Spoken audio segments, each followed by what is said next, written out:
Don't we all have that one friend who seems to know an insufferable amount about a bunch of random topics? That one friend who chimes in with the odd and sometimes incredibly disturbing little snippet of knowledge out of nowhere? Hi, my name is Carly, and if you don't already have that friend, congratulations. Now you do. I delight in researching anything and everything that piques my curiosity in the least bit. And as my husband has pointed out, we carry a mini supercomputer in our pockets every single day.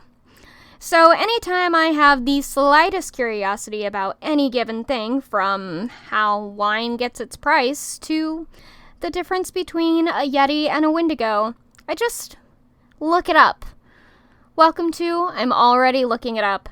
Let's sit down, relax, maybe have a drink or two, and learn a few things.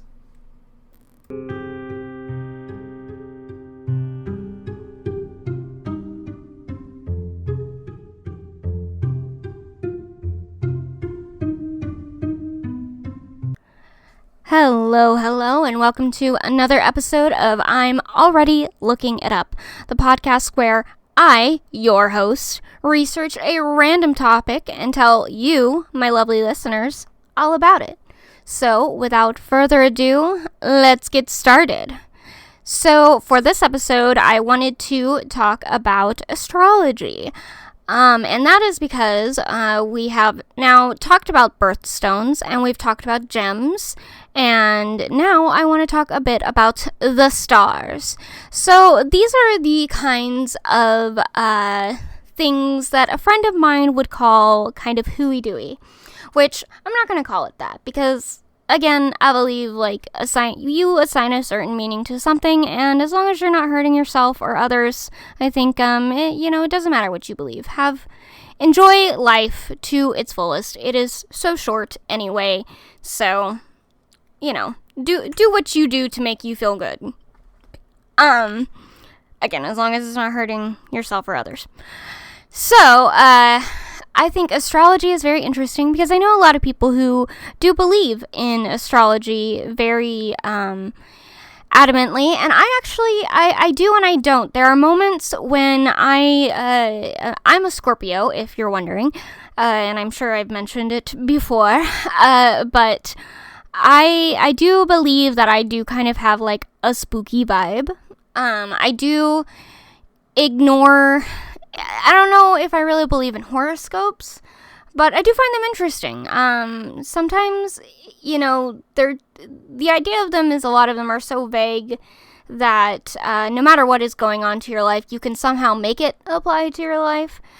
But that's the same with like so many other things. Like, honestly, a lot of what we believe in is just what we believe in, is how it works. And you're never going to change someone's mind who adamantly believes in something. Hold on a minute. My computer decided to just be weird while I was recording. Okay, it's still recording. That's good. You're never going to change their mind, though. It's the same thing with anything, like conspiracy theories, or whether or not someone believes in cryptids, like I do, and things like that. So I kind of talk about astrology, or the history of astrology, since that's kind of the path we've been going down lately. And mostly just because I think where we get these ideas and where we, how they merge together with different cultures and stuff, I think it's very fascinating and interesting. So that's what we're talking about today.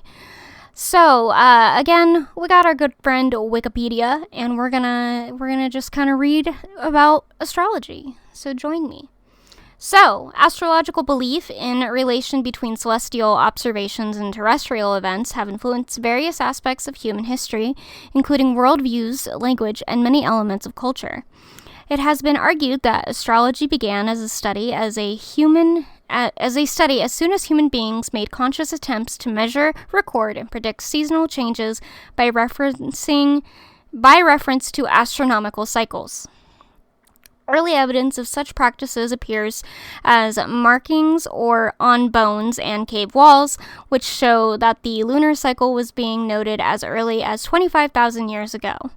the first step towards recording the moon's influence upon tides and rivers, and towards organizing a communal calendar.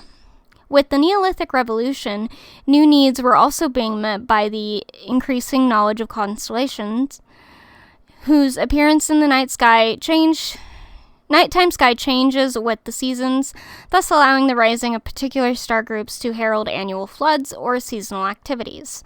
By the 3rd millennium BCE, widespread civilizations had developed sophisticated understanding of celestial cycles, and are believed to have consciously oriented their temples to certain alignment with the heliacal risings of the stars. There is scattered evidence to suggest that the oldest known astrological references are copies of texts made during this period, particularly in Mesopotamia. 2 from the Venus tablet of Saduqa, compiled in Babylon around 1700 BC, are reported to have been made during the reign of King Sargon of Akkad. Another showing an early use of electional astrology is ascribed to reign of the Sumerian ruler Gudea of Lagash. However, there is controversy on whether they were genuinely recorded at the time or merely ascribed to ancient rulers by posterity. The oldest undisputed evidence of the use of astrology as an integrated system of knowledge is attributed to records that emerge from the First Dynasty of Mesopotamia. Among Western Eurasian peoples, the earliest evidence for astrology dates from the 3rd millennium BC, with roots in calendrical systems used to predict seasonal shifts and to interpret celestial cycles as signs of divine communications. Until the 17th century, astrology was considered a scholarly tradition and helped drive the development of astronomy. It was commonly accepted in political and cultural circles, and some of its concepts were used in other traditional studies, such as alchemy, meteorology, and medicine. By the end of the 17th century, emergent scientific concepts in astronomy, such as heliocentrism, undermined the theoretical basis of astrology, which subsequently lost its academic standing and became regarded as pseudoscience. Empirical scientific investigation has shown that predictions based on these systems are not accurate. In the 20th century, astrology gained broader consumer popularity through the influence of regular mass media products such as newspaper horoscopes. Alright, so first it's going to talk a bit about Babylonia. Babylonian astrology is the earliest recorded organized system of astrology, arising in the 2nd millennium BC. There is speculation that astrology of some form appeared in the Sumerian period in the 3rd millennium BC, but the isolated references to ancient celestial omens dated to this period are not considered sufficient evidence to demonstrate an integrated theory of astrology. The history of scholarly celestial divination is therefore generally reported to begin with late Old Babylonian text, continuing through the Middle Babylonian and Middle Assyrian periods. By the 16th century BC, the extensive employment of omen-based astrology can be evidenced in the compilation of a comprehensive reference work known as the Enuma Anu Enlil. Its contents consisted of 70 cuneiform tablets comprising 7,000 celestial omens. Texts from this time also refer to an oral tradition, the origin and content of which can only be speculated upon. At this time, Babylonian astrology was solely mundane, concerned with the prediction of weather and political matters, and prior to the 7th century BC, the practitioner's understanding of astronomy was fairly rudimentary. Astrological symbols likely represented seasonal tasks and were used as a yearly almanac of listed activities to remind community to do things appropriate to the season or weather, such as symbols representing times for harvesting, gathering shellfish, fishing by net or line, sowing crops, collecting or managing water reserves, hunting, and seasonal tasks critical in ensuring the survival of children and young animals for the larger group. By the 4th century, their mathematical methods had progressed enough to calculate future planetary positions with reasonable accuracy, at which point extensive ephemerides began to appear.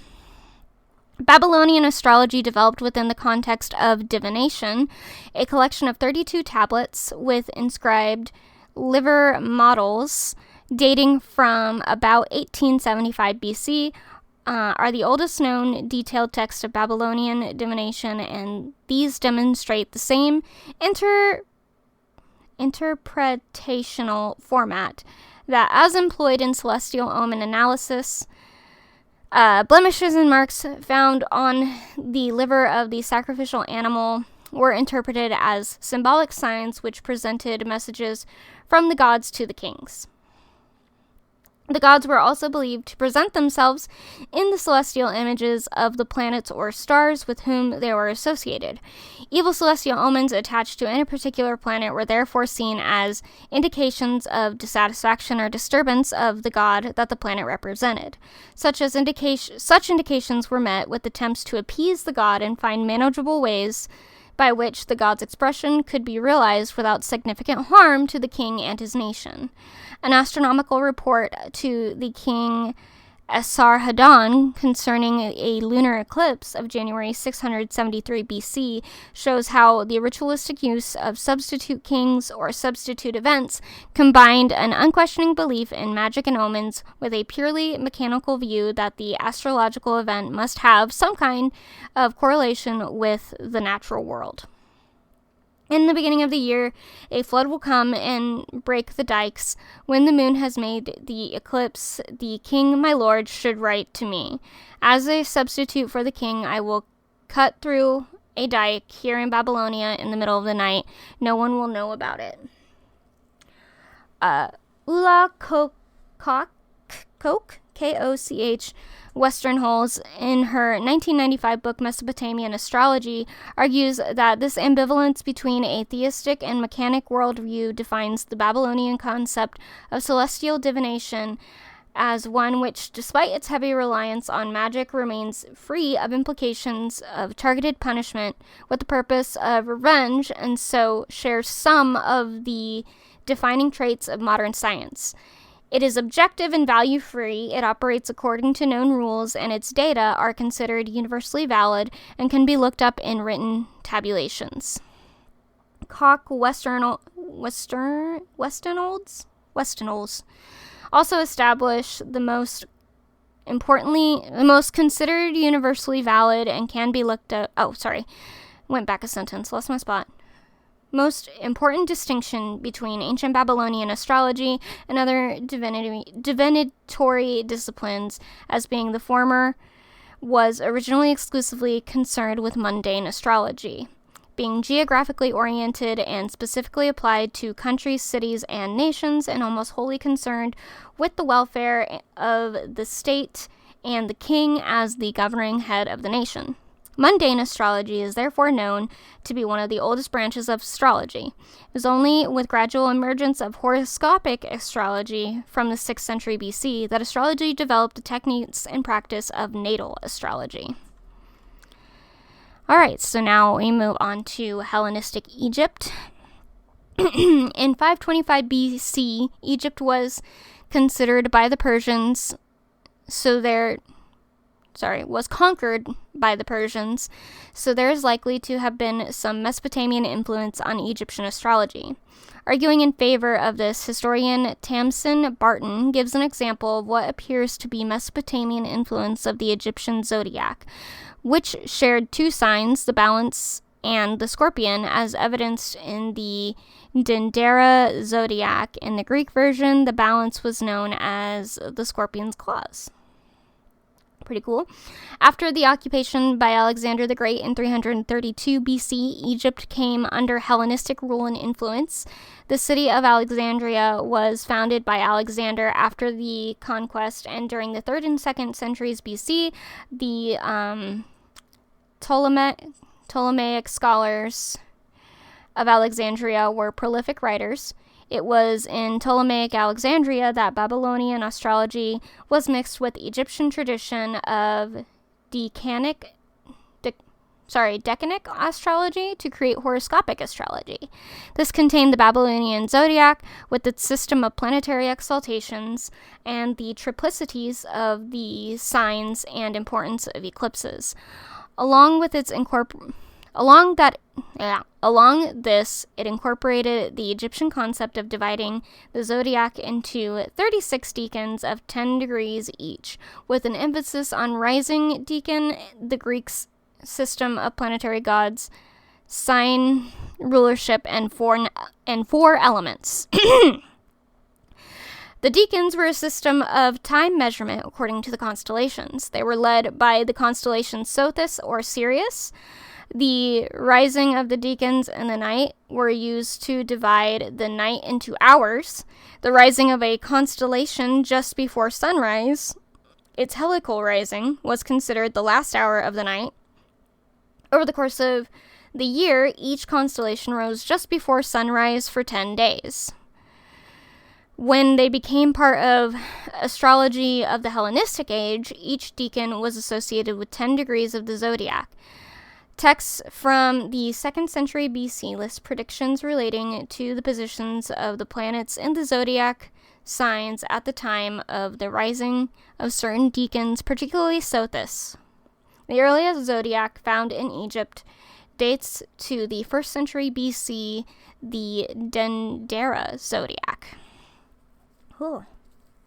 Particularly important in the development of horoscopic astrology was the Greco-Roman astrologer and astronomer Ptolemy, who lived in Alexandria during Roman Egypt. Ptolemy's work at the Tetrabiblos laid the basis of the Western astrological tradition, and as a source of later reference is said to have enjoyed almost the authority of the Bible among the astrological writers of 8,000 years or more. It was one of the first astrological texts to be circulated in medieval Europe after being translated from Arabic into Latin by Plato of Tivoli in Spain of 1138. According to Firmicus Maternus, the system of horoscopic astrology was given early on to an Egyptian pharaoh named Negespo and his priests. The way it's spelled, it looks like Pet Osiris, but it's probably Petsiris or something. Petsiris? I don't know. The Hermetic texts were also put together during the period of the Clement of Alexandria. Writing in the Roman era demonstrates the degree to which astrologers were expected to have knowledge of the text in his description of Egyptian sacred rites. Quote, this is principally shown by their sacred ceremonial. First advances the singer bearing some of these symbols of music, for they say that he must learn 2 of the books of Hermes, and one of which contains the hymns of the gods, the second the regulations for the king's life. And after the singer advances the astrologer with a horologe in his hand and palm, the symbols of astrology. He must have the astrological books of Hermes, which are 4 in number, always in his mouth. End quote. In Greece and Rome, the conquest of Asia by Alexander the Great exposed Greeks to the cultures and cosmological ideas of Syria, Babylon, Persia, and Central Asia. Greek overtook cuneiform script as the international language of intellectual communication, and part of this process was the transmission of astrology from cuneiform to Greek. Sometime around 280 BC, Berosus, a priest of Bel from Babylon, moved to the Greek island of Kos in order to teach astrology and Babylonian culture to the Greeks. With this, what historian Nicholas Campion calls the innovative energy in astrology moved west to the Hellenistic world of Greece and Egypt. According to Campion, the astrology that arrived from the Eastern world was marked by its complexity, with different forms of astrology emerging. By the 1st century BC, 2 varieties of astrology were in existence, one that required the reading of horoscopes in order to establish precise details about the past, present, and future, and the other being theurgic, literally meaning God work, which emphasized the soul's ascent to the stars. While they were not mutually exclusive, the former sought the information about life, while the latter was concerned with personal transformation, where astrology served as a form of dialogue with the divine. And with much else, Greek influence played a crucial role in the transmission of astrological theory to Rome. However, our earliest references to demonstrate its arrival in Rome reveal its initial influence upon the lower orders of society and display concern about uncritical recourse to the ideas of Babylonian stargazers. Among the Greeks and Romans, Babylonia, also known as Chaldea, became so identified with astrology that that Chaldean wisdom came to be a common synonym for divination using planets and stars. The first definite reference to astrology comes from the work of the orator Cato, who in 160 BC composed a treatise warning farm overseers against consulting with Chaldeans. The 2nd century Roman poet Juvenal, in his satirical attacks on the habits of Roman women, also complains about the pervasive influence of Chaldeans despite their lovely social status, saying, "Still more trusted are Chaldeans. Every word uttered by the astrologer they will believe has come from Hammon's fountain. Nowadays, no astrologer has credit unless he has been imprisoned in some distant camp with chains clanking on either arm." One of the first astrologers to bring Hermetic astrology to Rome was Thrasyllus, who in the 1st century AD acted as the astrologer for the Emperor Tiberius. Tiberius was the first emperor reported to have had a court astrologer, although his predecessor Augustus had also used astrology to help legitimize his imperial rights. In the 2nd century AD, the astrologer Claudius Ptolemy was so obsessed with getting horoscopes accurate that he began the first attempt to make an accurate world map. Maps before this were more relativistic or allegorical, so you could chart the relationship between the person's birthplace and the heavenly bodies. While doing so, he coined the term geography. Fascinating, I actually didn't know that. Even though some use of astrology by the emperors appears to have happened, there was also a prohibition on astrology to a certain extent as well. In 1st century AD, Publius Rufus Antius was accused of the crime funding the banished astrologer Pamons and requesting his own horoscope and that of then Emperor Nero. For this crime, Nero forced Antius to commit suicide, and at this time, astrology was likely to result in the charges of magic and treason. Cicero's De Divinatione, which rejects astrology and other allegedly divinatory techniques, is a fruitful historical source for the conception of scientificity in Roman classical antiquity. The Pyrrhonist philosopher Sextus Empiricus compiled the ancient arguments against astrology in his book Against the Astrologers. Well, at least it's straightforward.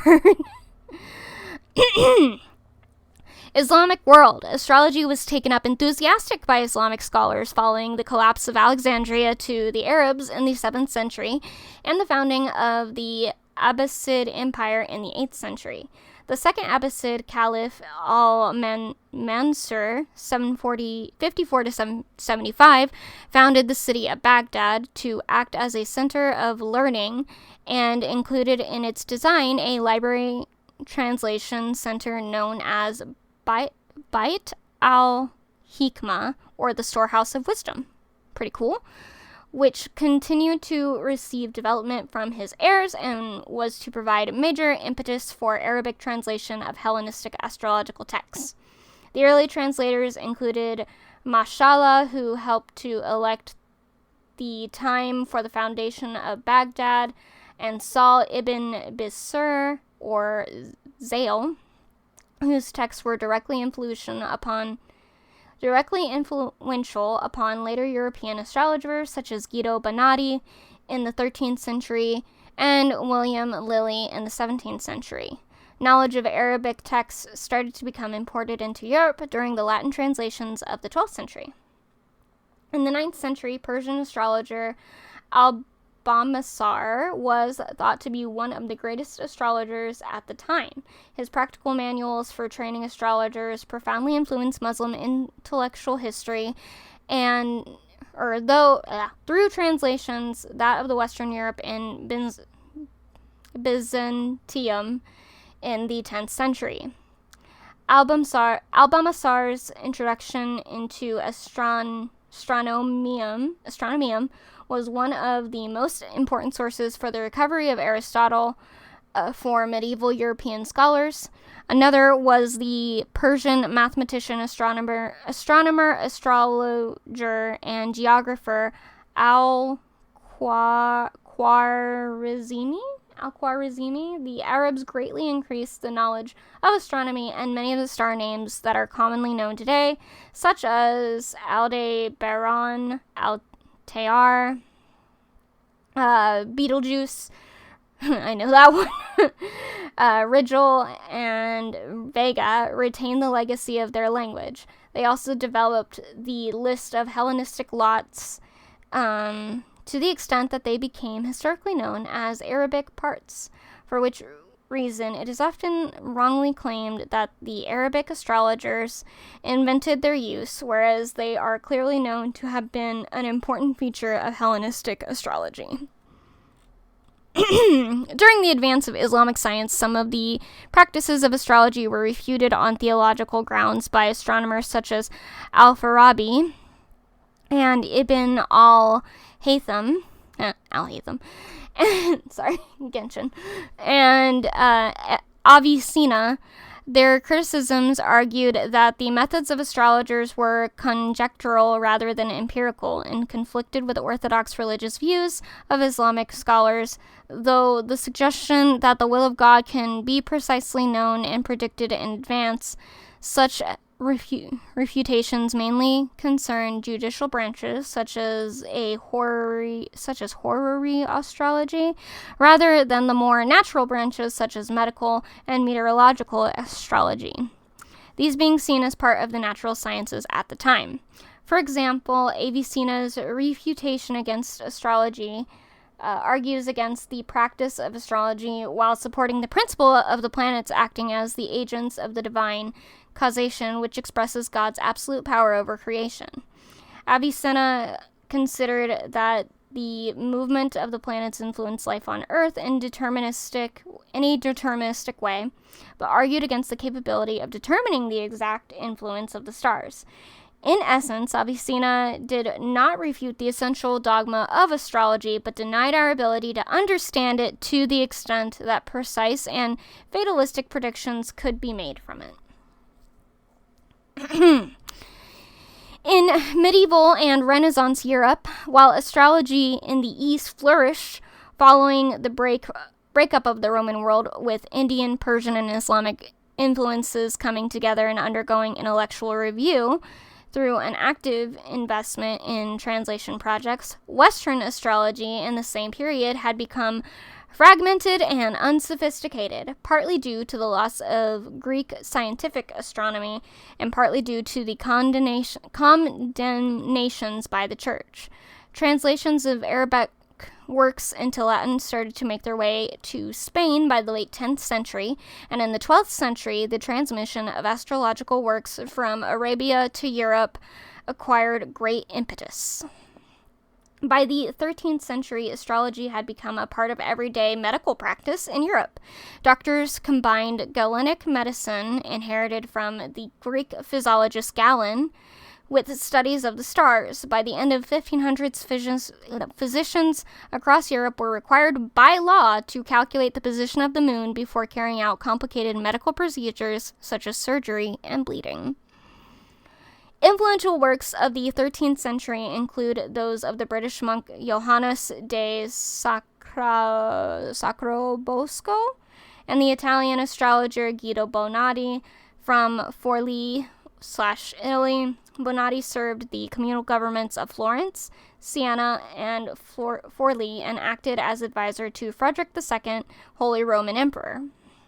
His astrological textbook, Liber Astronomiae, or the Book of Astronomy, written in 1277, was reputed to be the most important astrological work produced in Latin in the 13th century. Dante Alighieri immortalized Bonatti in his Divine Comedy, early 14th century, by placing him in the 8th circle of hell, a place where those who would divine the future are forced to have their heads turned around to look backwards instead of forwards. I should read the Divine Comedy, or at least, listen to it at some point. I don't know, it's interesting. I mean, it's religious fan fiction, pretty much, but I've heard it's an interesting read. In medieval Europe, a university education was divided into 7 distinct areas, each represented by a particular planet and known as the 7 liberal arts. Dante attributed these arts to the planets, as the arts were seen as operating in ascending order, so were the planets in decreasing order of planetary speed. Grammar was assigned to the moon, the quickest moving celestial body. Dialectic was assigned to Mercury, rhetoric to Venus, music to the Sun, arithmetic to Mars, geometry to Jupiter, and astrology/astronomy to the slowest moving body, Saturn. Medieval writers used astrological symbolism in their literary themes. For example, Dante's Divine Comedy builds varied references to planetary associations within his described architecture of hell, purgatory, and paradise, such as the 7 layers of Purgatory's mountain purging the 7 cardinal sins that corresponded to astrology's 7 classical planets. Similar astrological allegories and planetary themes are pursued through the works of Geoffrey Chaucer. Chaucer's astrological passages are particularly frequent, and knowledge of astrological basics is often assumed through his work. He knew enough of his period's astrology and astronomy to write a treatise on the astrolabe for his son, and pinpoints the early spring season of the Canterbury Tales in the opening verses of the prologue by noting that the sun hath in the ram his hath cors your own. He makes the wife of Bath refer to sturdy hardiness as an attribute of Mars, and associates Mercury with clerks. And in the early modern period, astrological references are also to be found in the works of William Shakespeare and John Milton. One of the earliest English astrologers to leave details of his practice was Richard Trewithion. His notebook demonstrates that he had a wide range of clients from all walks of life, and indicates that engagement with astrology in the 15th century England was not confined to those written within learned theological or political circles. During the Renaissance, court astrologers would complement their use of horoscopes with astronomical observations and discoveries. Many individuals now credited with having overturned an old astrological order, such as Tycho Brahe, Galileo Galilei, and Johannes Kepler, were themselves practicing astrologers. At the end of the Renaissance, the confidence placed in astrology diminished with breakdown of Aristotelian physics and rejection of this distinction between the celestial and sublunar realms, which had historically acted as the foundation of astrological theory.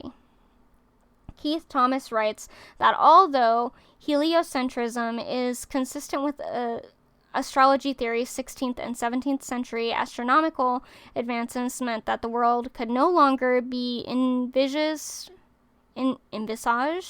as a compact interlocking organism. It was now a mechanism of infinite dimension from which the hierarchical subordination of earth to heaven had irrefutably disappeared.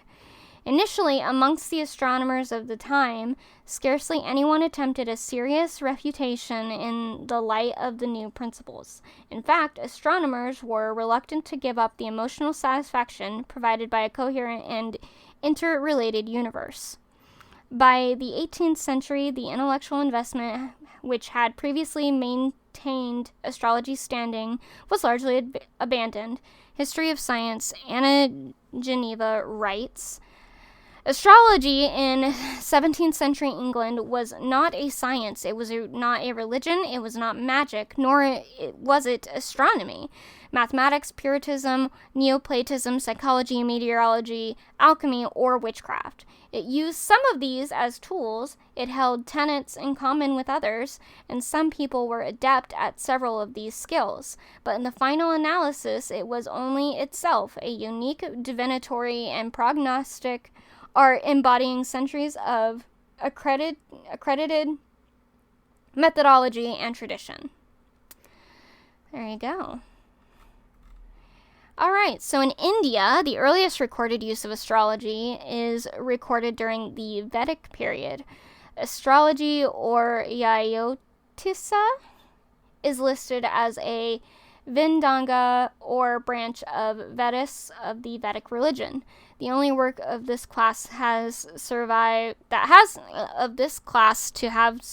is the Vedagna Jyotisha, which contains rules for tracking motions of the sun and moon in the context of 5-year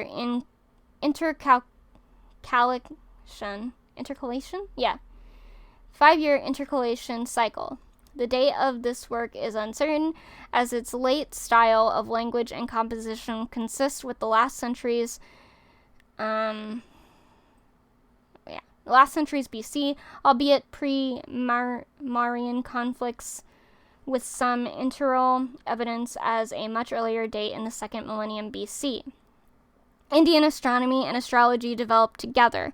The earliest treatise of Jyotisha, the Behirgru Samhita, was compiled by the sage Behirgru during the Vedic era.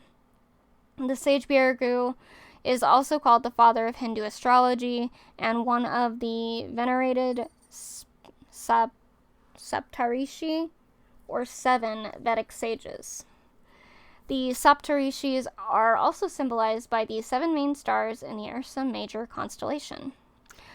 The documented history of Jyotisha in the subsequent newer sense of modern horoscopic astrology is associated with the interaction of Indian and Hellenistic cultures through the Greco-Bactrian and Indo-Greek kingdoms. The oldest surviving treatise, such as Yavanyatka or the Brihat Samhita, date to the earliest centuries AD. The oldest astrological treatise in Sanskrit is the Yavana Yataka, or the Sayings of the Greeks, a versification by Sfuhidahava in 269 or 270 AD of a now translation of Greek of a Greek treatise by Yavanas Vara during the 2nd century AD under the patronage of the Indo-Scythian king Rudradaman I of the Western satraps. Written on pages of tree bark in the Samhita, is said to contain 5 million horoscopes compromising all who have lived in the past or will live in the future. The first named authors writing treatises on astronomy are from the 5th century AD, and the date when the classical period of Indian astronomy can be said to begin. Besides the theories of Aryabhata in the Aryabhatiya and the lost Arya Siddhanta is the Panka Siddhanika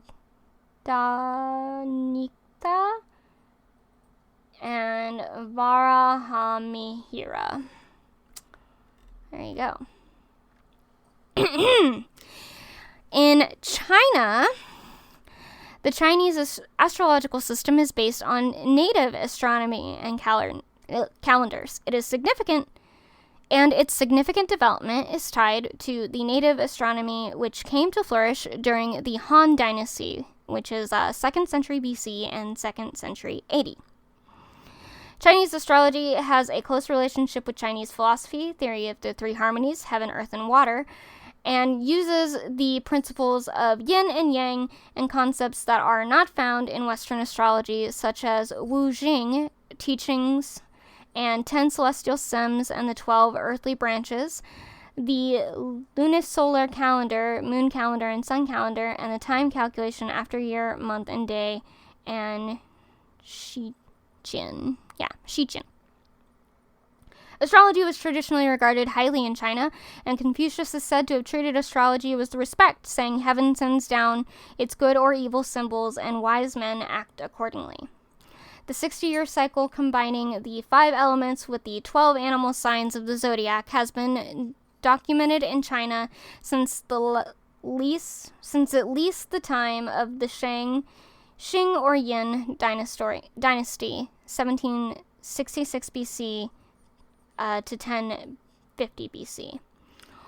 Oracle bones have been found dating from that period, with the date according to the 60-year cycle inscribed on them, along with the name of the diviner and the topic being divined. Astrologer Cao Yen lived around 300 BC, and on them, and wrote, "When some new dynasty is going to arise, heaven exhibits auspicious signs for its people." There is debate as to whether the Babylonian astrology influenced early development of Chinese astrology.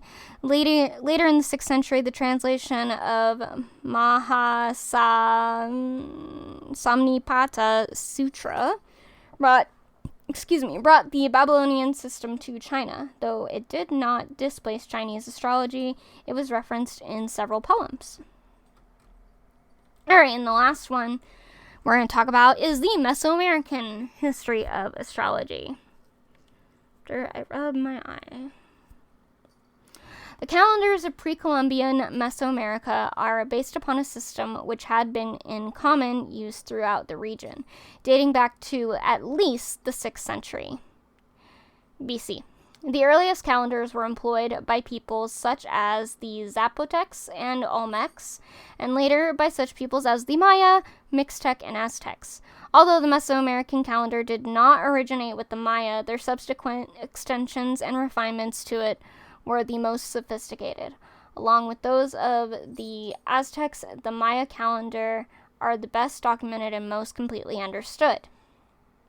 The distinctive Mayan calendar used 2 main systems, one plotting the solar year of 360 days, which governed the planting of crops and other domestic matters. The other called Zolkin of 260 days, which governed ritual use. Each was linked to an elaborate astrological system to cover every facet of life.